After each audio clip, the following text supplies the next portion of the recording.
One word to describe Brian, and go. B is for brave, R is for how rambunctious you are. Do you even know what that means? I is for how intelligent you are. A is for how awesome you are. And A is for how naughty you are. Brian, on behalf of Jay-Z and friends, we wanted to dedicate this video for you.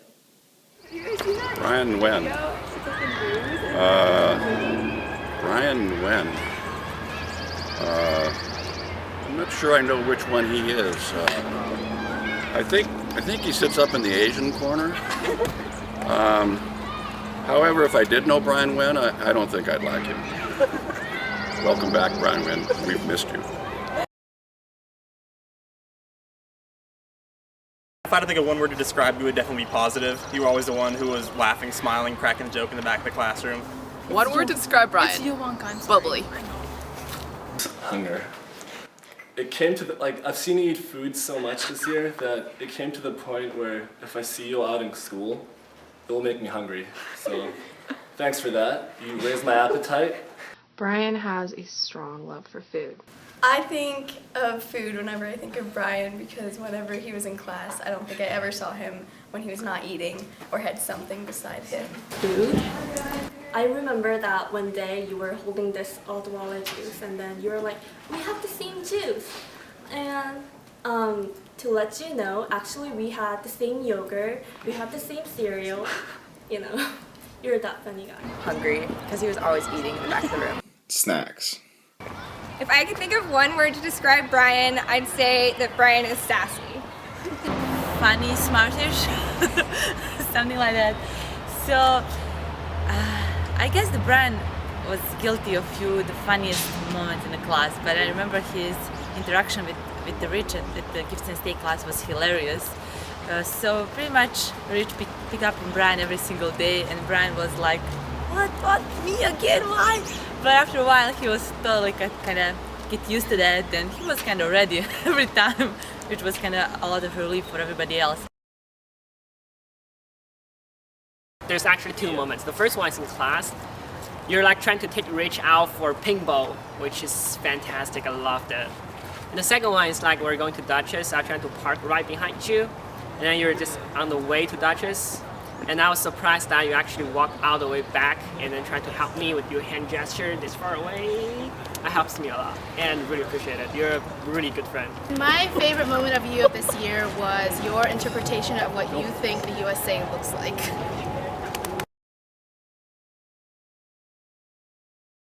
The way you stealthily asked Rich to come and join us playing paintball. Seeing you as Rich's guinea pig, I don't think that anyone else could have handled that with more charisma and swagger than you did. The time before Rice's final, I could not stop blowing my nose, and apparently that was really hilarious, and we giggled for a good 5 minutes. I was convinced Rice was going to escort us out of the classroom.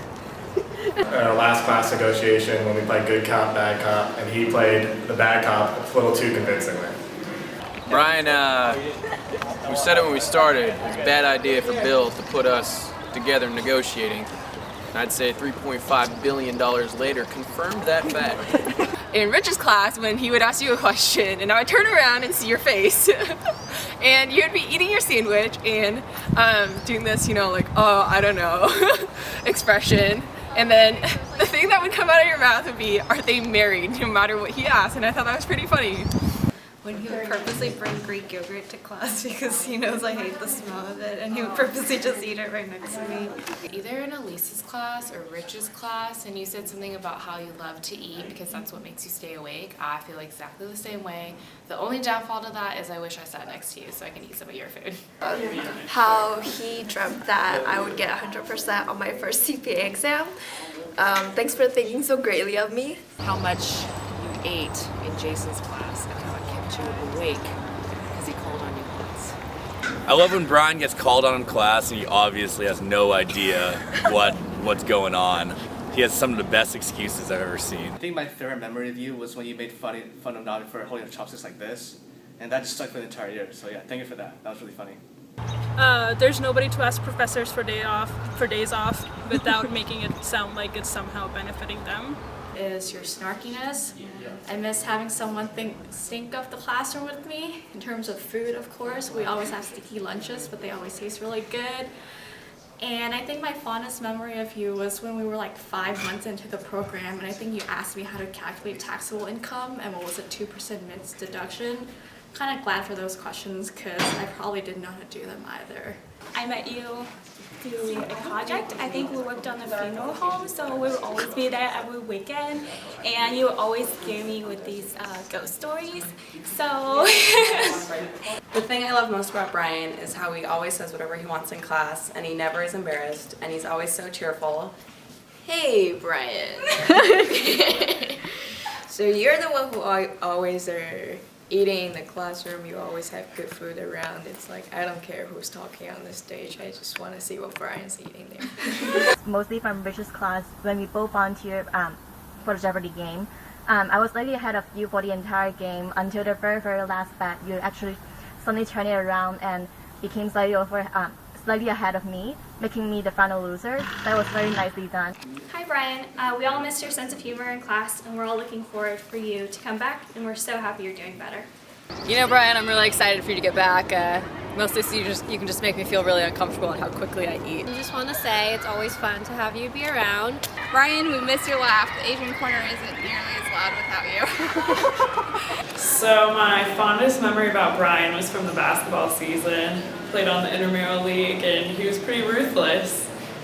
He was pretty good, had some big skills, and I remember him coming down the court and this guy from the law school team kept pushing up on him and Brian was like, get out of my face. So it's pretty cool. We were on the IMA basketball team, co-ed, and we were down by 3 with a few seconds to go, and he made a pretty sweet three-pointer to tie us up, and then we went to overtime. It was pretty cool. We ended up losing, but it was pretty exciting. Most favorite memory about you is when we were playing basketball for intramurals. We didn't do so well, but whatever, 0-7, doesn't matter. It's when we played basketball together, winter quarter, because Brian was a really great player, but he was also a very good team player. And he was probably the best player on our team, but he led the team by being point guard, and he was just really modest about his skills, and he was just really upbeat, even though we didn't win any games all season. So that's just Brian, really great guy, really team leader. So one of my favorite things about Brian is that he always knows how to lighten the mood. The one word that I can describe you as a vitamin. Whenever I feel depressed and just coming to the classroom, when you were there, you give me a power to be excited. So. How he's always smiling, laughing, and he's always in a good mood, and even if he's sleepy, he still makes you smile. I wanted to let you know a quality I really admire about you is how fearless you are. I think it's really great that you can get in front of class and talk to everyone and, you know, tell a joke when need be, and it's a quality I really admire in people. I think my favorite thing about you is that you're not afraid to make fun of yourself, just to lighten the mood or make others feel comfortable. I met you about 3 years ago. We've been going to the same school for 3 years, and you were just always such a nice guy, easy to talk to, a real class act. We wish you well, and we're going to be happy to have you back in the classroom, or when you graduate, be happy to see you march on graduation day. Hey Brian, this is Jason coming to you live from the land of the green dot. One word to describe you would have to be hungry. It seems like there wasn't a moment in class you didn't have a bag of something in front of you. As far as my most memorable moment, probably you scoring the highest score in the Conduits 1 class. It has certainly been my pleasure getting to know you, and I wish you the very, very best of luck. Take care and talk to you soon. I didn't think my exams were that bad, but I guess Iris was right. Welcome back.